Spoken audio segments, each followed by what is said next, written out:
Hi, friends, welcome to my channel learn.pk.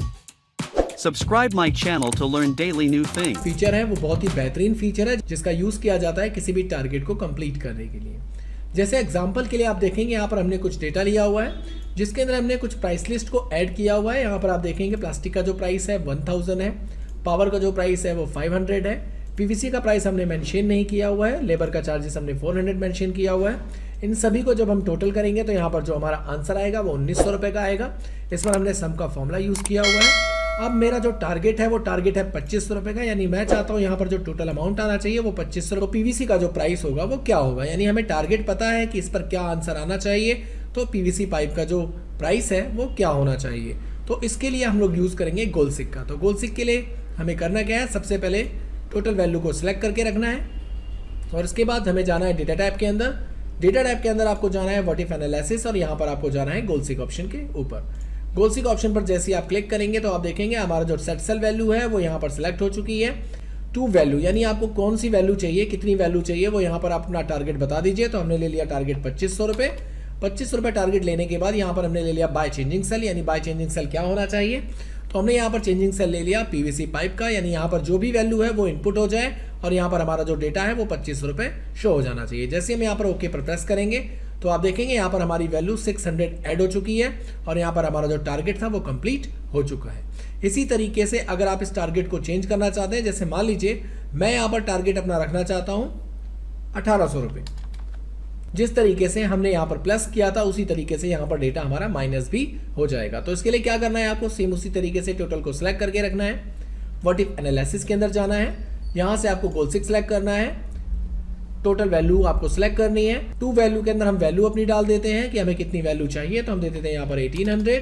उसके बाद by changing cell हमारा क्या होना चाहिए, मान लीजिए हम प्लास्टिक में चेंज करना चाहते हैं, प्लास्टिक को हमने सेलेक्ट किया और जैसे हम यहाँ पर ओके प्रेस करेंगे तो यहाँ पर वैल्यू हमारी डिक्रीज हो जाएगी और हमारा जो आंसर था वो यहाँ पर मैनेज हो जाएगा। तो इस तरीके से आप गोल सिक ऑप्शन का यूज कर सकते हैं। इसके बाद का जो हमारा नेक्स्ट ऑप्शन है वो है डेटा टेबल का। तो डेटा टेबल के लिए आपको करना क्या है, सिंपल एक ब्लैंक शीट पर चले जाना है और यहाँ पर आप अपनी टेबल क्रिएट कर सकते हैं। सबसे पहले हम लोग लिखते हैं 1 1 1, 3 बार आपको 1 लिखना है और तीसरे वाले 1 से आपको नीचे की तरफ ड्रॉ कर देना है, यानी ड्रैग कर देना है डेटा को और यहाँ पर इस ऑप्शन पर क्लिक करके फिल सीरीज पर क्लिक कर देना है।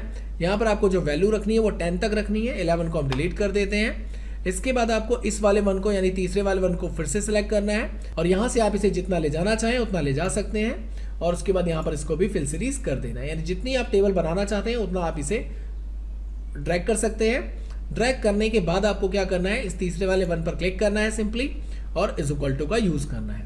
इज इक्वल टू यूज करने के बाद आपको पहले वाले 1 को सिलेक्ट करना है और मल्टीप्लाई करना है दूसरे वाले 1 से और उसके बाद प्रेस कर देना है एंटर।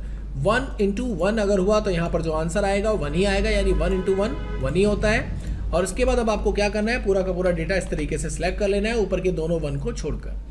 अब ये पूरा का पूरा डेटा हमारा सिलेक्ट हो चुका है। सिलेक्ट होने के बाद आपको फिर से जाना है इसी ऑप्शन पर, यानी कि व्हाट इफ एनालिसिस के ऊपर और यहाँ पर आपको सिलेक्ट करना है डेटा टेबल। डेटा टेबल को सिलेक्ट करने के बाद यहाँ पर आप रो इनपुट सेल को सिलेक्ट करेंगे, यानी पहले वाले 1 को सिलेक्ट करेंगे और यहाँ पर कॉलम को सिलेक्ट करेंगे और यहाँ पर जैसे ही आप यहाँ पर ओके प्रेस करेंगे तो आप देखेंगे आपकी टेबल यहाँ पे जनरेट हो चुकी है, यानी 2 1 जा 2 2 2 जा 4। ये आप जितनी ज़्यादा टेबल बनाना चाहें उतनी टेबल आप यहाँ पे क्रिएट कर सकते हैं। तो इस तरीके से आप यूज़ कर सकते हैं डेटा टेबल का। इसके बाद का जो हमारा नेक्स्ट ऑप्शन है वो है फोरकास्ट शीट। फोरकास्ट शीट का जो यूज़ किया जाता है वो यूज़ किया जाता है किसी भी डेटा के फ्यूचर को पता करने के लिए। जैसे मान लीजिए हमारे पास कुछ डेटाबेस है जिसमें हमने कुछ मंथली सेल्स को डिफाइन किया हुआ है। जैसे जनवरी की अगर हम सेल देखें तो जनवरी की हमारी सेल है, फरवरी की सेल है, मार्च की सेल है, इस तरीके से हमने सेल्स डिफाइन की हुई है। यहाँ पर जो 6 जुलाई की जो हमारी सेल है वो नहीं है, उसका डेटा हमारे पास नहीं है। इसी तरीके से आगे का जो डेटा है वो भी हमारे पास नहीं है, यानी मान लीजिए ये डेटा अभी हमारे पास आया ही नहीं है, यानी इस डेटा को हमने इनपुट किया ही नहीं है, ये आगे का हमारा फ्यूचर है। अब इस फ्यूचर की जो शीट है वो किस तरीके से हम क्रिएट करेंगे, यानी हमारा फ्यूचर में हमें लॉस होगा या प्रॉफिट होगा, या इसी जिस तरीके से हमारा ये डेटाबेस बना हुआ है, यानी जिस तरीके से हमारा डेटा लॉस में जा रहा है या प्रॉफिट में जा रहा है, ये आपको एक ग्राफ बना करके दे देगा जिसमें आपको पता चल जाएगा कि अगर आपकी वैल्यू इंक्रीज होगी तो कितनी इंक्रीज हो सकती है और अगर डिक्रीज होगी तो कितनी ज़्यादा डिक्रीज हो सकती है और अगर मैनुअली चलेगी तो कितनी ज़्यादा मैनुअल चल सकती है। तो इसके लिए हम पूरे डेटा को एक बार सिलेक्ट कर लेते हैं। सिलेक्ट करने के बाद हम चले जाते हैं फोरकास्ट शीट के ऊपर। फोरकास्ट शीट पर जैसे हम क्लिक करेंगे तो आप देखेंगे हमारा पूरा का पूरा डेटा यहाँ पर मैनेज हो गया, यानी शो हो गया।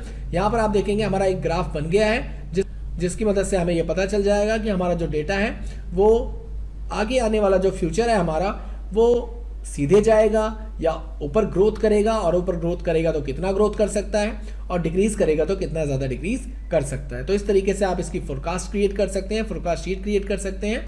आपको जाना होगा डेटा टाइप के अंदर, और यहाँ पर आप देखेंगे आपका एक फंक्शन है आउटलाइन का। आउटलाइन के अंदर आपको दिखाई देगा ग्रुप, अनग्रुप और सब टोटल का ऑप्शन। इस ऑप्शन का यूज़ कहाँ होता है, किस तरीके से इसका यूज़ किया जाता है, आज हम ये जानने वाले हैं। इसका जो बेसिकली यूज़ किया जाता है वो मोस्टली MIS रिपोर्ट के अंदर इसका ज़्यादा यूज़ किया जाता है। MIS की फुल फॉर्म होती है मैनेजमेंट इंफॉर्मेशन सिस्टम। जब भी हम छोटे से छोटे डेटा को इकट्ठा करते हैं और एक बड़ा डेटा बनाते हैं, और उस डेटा को अगर हम अपने ऑफिसर्स के सामने या मैनेजमेंट के सामने रिप्रेजेंट करते हैं, तो उसको रिप्रेजेंट करने के लिए हमें बहुत ही शॉर्ट तरीके से उसको रिप्रेजेंट करना होता है, ताकि हमारे ऑफिसर्स और मैनेजमेंट उस डेटा को समझ पाए। तो इसका जो काम है, इसका जो यूज़ है, वो बेसिकली आपके बड़े से बड़े डेटा को एक शॉर्ट डेटा में कन्वर्ट करके आपके ऑफिसर्स को एनालाइज करने के लिए। तो चलिए एक एक करके हम इन सभी ऑप्शंस का यूज़ समझते हैं। अगर आपको हमारा ये वीडियो पसंद आए तो चैनल को लाइक, कमेंट, शेयर ज़रूर कीजिएगा। तो चलिए वीडियो को शुरू करते हैं। यहाँ पर आप देखेंगे सबसे पहला फीचर है हमारा ग्रुप का।